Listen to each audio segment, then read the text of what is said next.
पहले तो पुलिस यही फर्जी हो जाती है कि यहाँ लिखा हुआ है, इसका एफआईआर कॉपी है, उस एफआईआर कॉपी में लिखा हुआ है कि 3:45 में उठाया, और जबकि इसको 19 तारीख को लिख रहा है कि 3:45 सुबह उठाया, और यहाँ इन लोग को 18 तारीख को 10:30 बजे ही उठा लिया गया।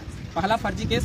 दूसरा फर्जी केस कि इन लोगों ने पोस्टर फाड़ा है। चौथा बात बोलता है कि मोतीलाल महतो और जयराम महतो के इशारे में किया गया है। तो मोतीलाल महतो और जयराम महतो के इशारे में किया गया है तो उसका कॉल डिटेल्स चाहे चेक किया जाए, अगर उसे किया, और अगर वैसा किया गया है कि मोतीलाल महतो भागने में सफल रहा तो उस समय हमारा लोकेशन चेक किया जाए कि हम कहाँ मौजूद थे। उस जैसा कि हम बोले थे कि जो डुमरी में फर्जी केस हुआ, सबसे पहले तो ये वीडियो हर वो व्यक्ति तक पहुंचा दीजिए, झारखंड के जितने भी लोग हैं, ताकि जान सके कि यहाँ झारखंड में किस तरह का तानाशाही शासन चल रहा है, किस तरह का पुलिस प्रशासन का जो रवैया है आम लोगों के प्रति, आम नागरिकों के प्रति किस तरह का रवैया समझ सके। जैसे कि हम बोले थे कि हम बहुत जल्द वेट एंड वॉच कीजिए कि हम बहुत जल्दी फर्जी केस का पर्दाफाश करेंगे। डुमरी में जो फर्जी केस हुआ है, ये चारों व्यक्ति 5 लड़के गए थे, 5 लड़के गए थे, उनमें से एक अभी नहीं है मौजूद, ये जेल बेल लेके अभी वापस आए। तो हम बोले थे कि फर्जी केस का हम पूरा तरह से पर्दाफाश करेंगे। आज सुनिए कैसे ये हुआ था, ये घटनाक्रम को यही लोग बताएंगे।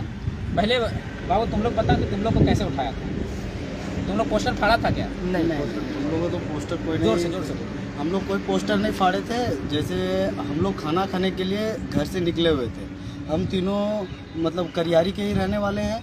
हम लोग खाना खाने के लिए निकले, गोदावरी होटल और महादेव होटल से पहले हम लोगों को सीताराम शर्मा करके एक है, उसके घर के पास से हम लोगों को जबरन उठाया। उठाने से पहले 18 तारीख को, हाँ 18 तारीख को 10, 15, 20 का हम लोग का टारगेट उठाया गया। और यहाँ जो एफआईआर कॉपी उसमें लिखा गया कि 3:45 में उठाया गया। यहाँ देखिए लिखा हुआ है 3:45 में हम लोग 19 तारीख को 3:45 में उठाया गया। 3:45 पहले तो पुलिस यही फर्जी हो जाती है कि यहाँ लिखा हुआ है, इसका एफआईआर कॉपी है, उस एफआईआर कॉपी में लिखा हुआ है कि 3:45 में उठाया, और जबकि इसको 19 तारीख को लिख रहा है कि 3:45 सुबह उठाया, और यहाँ इन लोग को 18 तारीख को 10:30 बजे ही उठा लिया गया। पहला फर्जी केस। दूसरा फर्जी केस कि इन लोगों ने पोस्टर फाड़ा ही नहीं, जबरन इसको फाड़वाया गया है खुद पुलिस के द्वारा, इन लोगों को उठाया गया।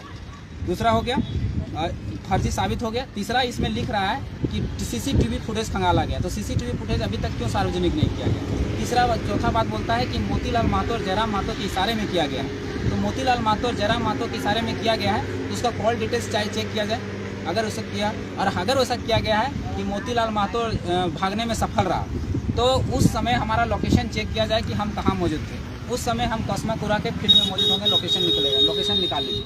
अगर नहीं तो आप गलत हैं, पूरी तरह से फर्जी केस है। अब ये 2 लड़के हैं, ये 2 लड़के बोकारो से, ये 2 लड़के बोकारो से, ये लोग फुआ घर गए थे, बेको गए थे। बाबू क्या हुआ था घटनाक्रम बता दो, जोर से बता। हम लोग को मेन रोड में उठा गया, हाथ मारा डीएसपी फीमेल ड्रेस में, उसके बाद ओवरटेक किया, उठाया, मारपीट किया हल्का फुल्का। हम पूछे कौन थाना वाला है बताइए, सिविल ड्रेस से पकड़ तो रहे हमको, कौन थाना वाला है, घर में हम फोन करने दीजिएगा कि नहीं दीजिएगा? नहीं देंगे, चलो थाना।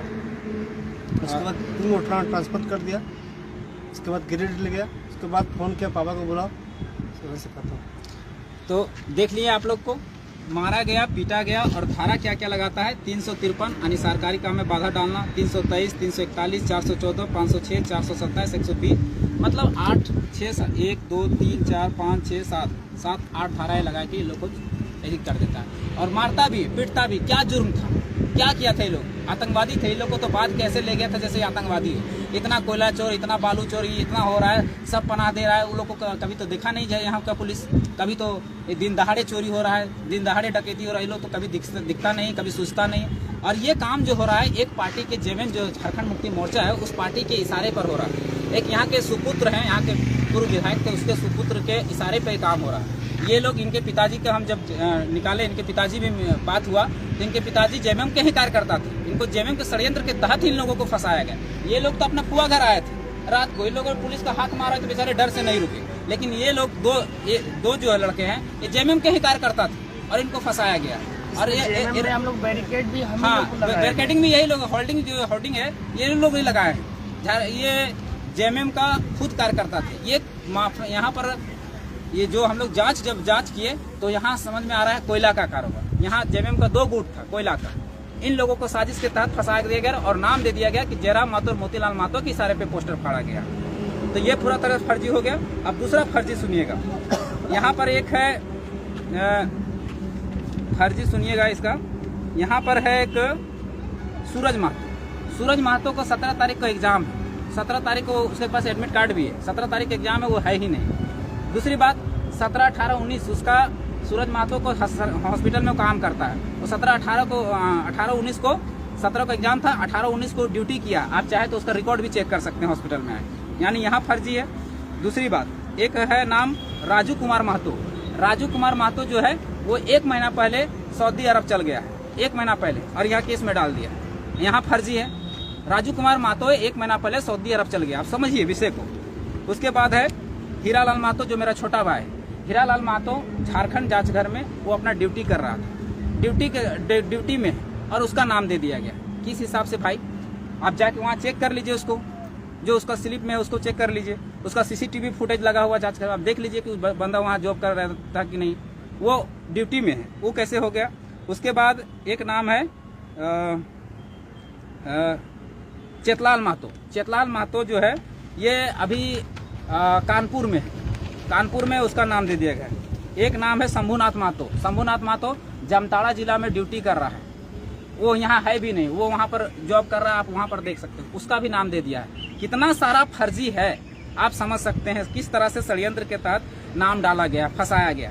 अरे हम समझ सकते हैं, अच्छा ठीक है, और किस आधार पर हमें दिए, हमने क्या किया था मुख्यमंत्री का? अगर मान लीजिए हम फर्जी, अगर हम गलत तरीके से अगर कर रहे थे तो एक बात बताइए, एक ही दिन अगर मान लीजिए मुख्यमंत्री हेमंत सोरेन का कार्यक्रम रहता और एक ही दिन मान लीजिए प्रधानमंत्री का कार्यक्रम रहता, क्या प्रधानमंत्री हेमंत सोरेन का कार्यक्रम होता कि नहीं होता? मान लीजिए 3 किलोमीटर 4 किलोमीटर के डिस्टेंस में अगर दोनों का कार्यक्रम होता तो होता कि नहीं होता? मेरा अधिकार है कि नहीं? मेरा संवैधानिक हनन किस तरह से किया जा रहा है? ये संवैधानिक अतिक्रमण है कि नहीं? कानून का अतिक्रमण है कि नहीं?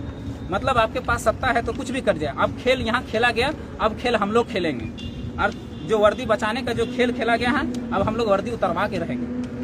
हम बस यही किए थे कि हम लोग संवैधानिक तरीके से कर रहे थे। हम लोग जो भी हमारा प्रावधान था, हम लोगों ने कभी मुख्यमंत्री का विरोध करने नहीं आया, मुख्यमंत्री को काला झंडा दिखाने नहीं आया, हम लोग हर में हथियार से आंदोलन नहीं कर रहे थे। हम लोग तो बिल्कुल यहाँ से 4 किलोमीटर दूर में आंदोलन कर रहे थे। क्यों फंसाने की जरूरत है भाई? क्यों केस करने की जरूरत है? और फर्जी केस क्यों? अगर हम किए रहते तो, अगर हम किए हैं तो हम पर लगेगा धारा। फर्जी केस करके लड़कों को फंसाने की क्या जरूरत है? और वो भी लड़के जो जेएमएम का कार्यकर्ता है, खुद उसका पिताजी झंडा ढोते ढोते मर गए और उनके बच्चों को फंसा दिया जा रहा है। किस तरह का भाई? और उसके इशारे पे हो रहा है। जो यहाँ का चुनाव लड़ना चाहता है, उपचुनाव लड़ना चाहता है, उसके इशारे पर इन लोगों को फंसाया जा रहा है। जब उसके ही कार्यकर्ता उससे संपर्क करते हैं तो बोल देता है कि इस केस में तो हम ही लगवाए हैं और हम ही कैसे छुड़वा दें। समझने वाला विषय। उनके पिताजी खुद बता रहे थे, इन दोनों के बच्चे जो पिताजी हैं वो खुद हमको आके बता रहे हैं, तो समझने वाला विषय है। और उसके बाद यहाँ पर ये पूरा अब है कि इन लोगों ने देखिए पहले कैसे कैसे किए, मतलब जितना ताकत था इन लोगों के अंदर सब लगा दिए। पहले तो अनुमंडल से 107 के धारा के तहत नोटिस 25 लोगों को भेजा गया, उसके बाद नहीं कंट्रोल हुआ तो थाना से 7 लोगों, इन्हें 5 लोगों को और 2 मेरा और अमित को केस किया गया और 2 अज्ञात लोगों को केस किया गया थाना से, डुमरी थाना से। यहाँ पर थाना प्रभारी हैं पवन कुमार, और पवन कुमार के एथी में भेजा गया। उसके बाद जब ये नहीं हुआ तो सीओ के थ्रू केस करवाया गया, सीओ के थ्रू धारा लगाया गया। ये कल आया है, कल धारा लगा के भेजा गया है। सीओ के थ्रू कौन सा धारा लगाया? सीओ के थ्रू लगाया 143, 149, 188, 504, 506 लगाया गया कल, और ये केस कल भेजा गया है। इसका ये 33 लोगों का लिस्ट है, 33 लोगों का लिस्ट है, ये कल भेजा गया, जिसमें से 33 लोगों में कई लोग यहाँ है ही नहीं, मौजूद ही नहीं है। एक सऊदी अरब में है, एक जामताड़ा में है, एक कानपुर में है। अरे भैया किस तरह का फर्जी केस है भाई? कम से कम जांच परख तो लेते कि कौन मौजूद था कौन नहीं था। अब इन लोग का वर्दी उतरना चाहिए कि नहीं चाहिए, आप ही लोग बताइए। और दूसरी बात, एक बात जान लीजिए, ये सारा पार्टी के इशारे पे हुआ है। तो एक उपचुनाव है, इस उपचुनाव में जिस पार्टी ने काम करवाया है, सीधी बात आप लोग जान रहे कि किस पार्टी ने करवाया, उसको एकदम मुंहतोड़ जवाब दीजिए उसका।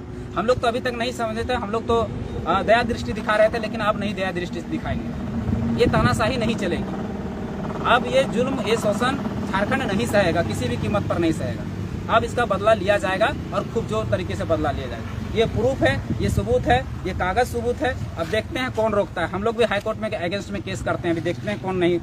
अभी इन लोग जैसा खेल खेला है उसी का खेल हम लोग खेले, हम लोग भी खेलेंगे। हम लोग तो शांतिपूर्ण चाहते थे, हम लोग तो केवल मैसेज देना चाहते थे सरकार को कि आप जो मांगे, जो मैनिफेस्टो में जो आप मांग रखे उसको पूरा कीजिए। हम लोग तो यही चाहते थे, लेकिन शांति को भंग आप लोगों ने किया। आप झेलिए, आप वर्दी भी बचाइए और जितना सनाथी देना है, और चुनाव भी बचा लीजिए।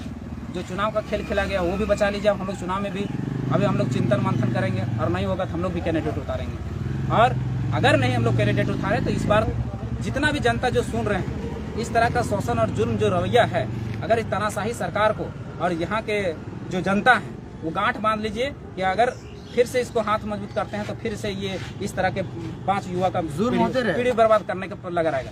क्या कसूर था इस पर? अब ये धारा लगा दिए इन पर, मान लीजिए इसका उम्र अभी नौकरी करने का, नौकरी हो पाएगा? यही जब कल दिन करेक्टर सर्टिफिकेट बनाने जाएगा तो कह देगा कि क्रिमिनल एक्टिविटी, क्रिमिनल है। और अभी इसको फंसाया कौन? अभी कौन सा उम्र हुआ इसका? 20-25 साल का उम्र में इसको फंसा दिए। इस युवा पीढ़ी को 5 को भविष्य बर्बाद कर दिए अपने राजनीति के चक्कर में। तो इसको गांठ बांध लीजिए, इसको सबक सिखाना है, सबक देना पड़ेगा आने वाला चुनाव में। धन्यवाद, जोहार। अगला फिर से हम लेके आएंगे इसी पर, अभी 2-3 एपिसोड आप देखते रहिएगा।